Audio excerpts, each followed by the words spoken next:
പാവപ്പെട്ട ചില ആൾക്കാരെ കൊല്ലാനായിട്ട് ഇയാളും ആ വാനരനും കൂടെ എനിക്ക് കൊട്ടേഷൻ തന്നിരുന്നു. ആ ദേഷ്യത്തില് ഞാനൊന്ന് കൈവച്ചതാ. നീ ഏതാടാ? നിനക്കെന്താ ഞങ്ങളോട് ഇത്ര വൈരാഗ്യം? നിങ്ങളോടൊക്കെയുള്ള വൈരാഗ്യം കൊണ്ടൊന്നും അല്ല, പിന്നെ കണ്ണൻ സാറിനോടും മഹാലക്ഷ്മിയോടുള്ള സ്നേഹം കൊണ്ടാ ഞാൻ അങ്ങനെ ചെയ്തത്. ഇപ്പോ മഹാലക്ഷ്മിയെ കാണാനില്ല. കുറച്ചു ദിവസം കൂടെ ഞങ്ങൾ നോക്കും. അത് കഴിഞ്ഞ് കണ്ടില്ലെങ്കിൽ പിന്നെ പോലീസിന്റെ അന്വേഷണത്തില് തൃപ്തി വരാത്തതുകൊണ്ട് ഞങ്ങൾ അന്വേഷണം അങ്ങ് ഏറ്റെടുക്കും.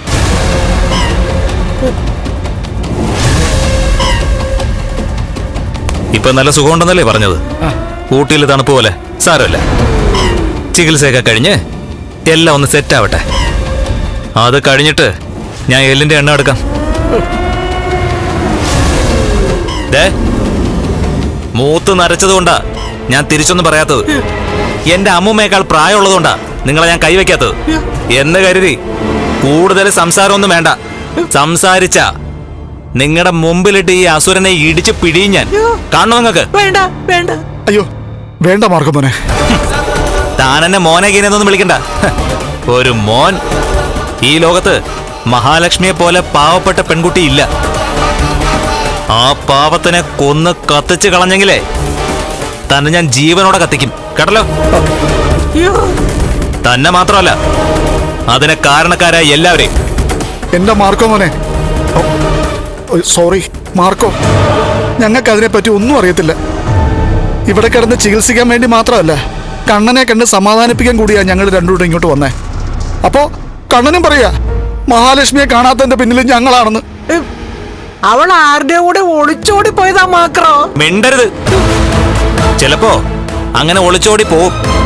നിങ്ങൾ ലാളിച്ച് വളർത്തി ഒരുത്തിയുണ്ടല്ലോ, കരുണ ഇല്ലാത്ത കരുണ. അവളങ്ങനെ പോവായിരിക്കും. കാരണം അവളുടെ ഭർത്താവ് ഒന്നിനും കൊള്ളാത്ത ഒരു കഴുതയാ. അങ്ങനെയുള്ളവരെ ചിലപ്പോ പെൺകുട്ടികൾ അധികകാലം സഹിച്ചെന്ന് വരത്തില്ല. വേറൊരുത്തനുണ്ടല്ലോ, മേഘൻ. അവനൊക്കെ ആ ഗണത്തിൽ പെടും. എന്നാ കണ്ണൻ സാറിനെ ജീവന് തുല്യം സ്നേഹിക്കുന്ന ദൈവത്തെ പോലെ കാണുന്ന മഹാലക്ഷ്മി ഒരിക്കലും അത് ചെയ്യില്ല. അത് മഹാലക്ഷ്മിയെ അറിയുന്ന എല്ലാവർക്കും അറിയാം. അല്ല, എന്താ ഇപ്പൊ നിങ്ങൾ പറഞ്ഞുകൊണ്ട് നടക്കുന്നത്? മഹാലക്ഷ്മി ആരുടെ കൂടെ ഒളിച്ചോടിപ്പോയെന്നല്ലേ? അന്നൊരു രാത്രി നിങ്ങളുടെ വീട്ടിൽ നിന്നും മഹാലക്ഷ്മിയെ ഗുണ്ടകൾ തട്ടിക്കൊണ്ടുപോയി. അതും ഒളിച്ചോട്ടമാണെന്നാ നിങ്ങൾ പറഞ്ഞുകൊണ്ട് നടന്നത്. എന്നാ അന്ന് ഗുണ്ടകളിൽ നിന്ന് ആ നല്ല പെൺകുട്ടിയെ രക്ഷിച്ചത് ഞാനാ.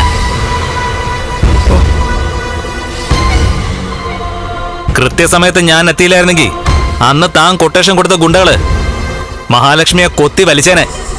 ഞങ്ങൾ ആർക്കും അതിനുവേണ്ടി കൊട്ടേഷൻ കൊടുത്തിട്ടില്ല മാർക്കോ. മിണ്ടരുത്. മിണ്ടിയാലേ ഇപ്പൊ തന്നെ തോമസ് സാറ് സെറ്റാക്കിയ ഈ ശരീരം ഉണ്ടല്ലോ, അത് ഉടച്ചു വാരും ഞാൻ. രണ്ടാളും ഓർത്തു വെച്ചോ, മരണക്കളിയാ എല്ലാരും കൂടി കളിക്കുന്നത്. നിങ്ങളുടെയൊക്കെ ഒടുക്കത്തെ കളി.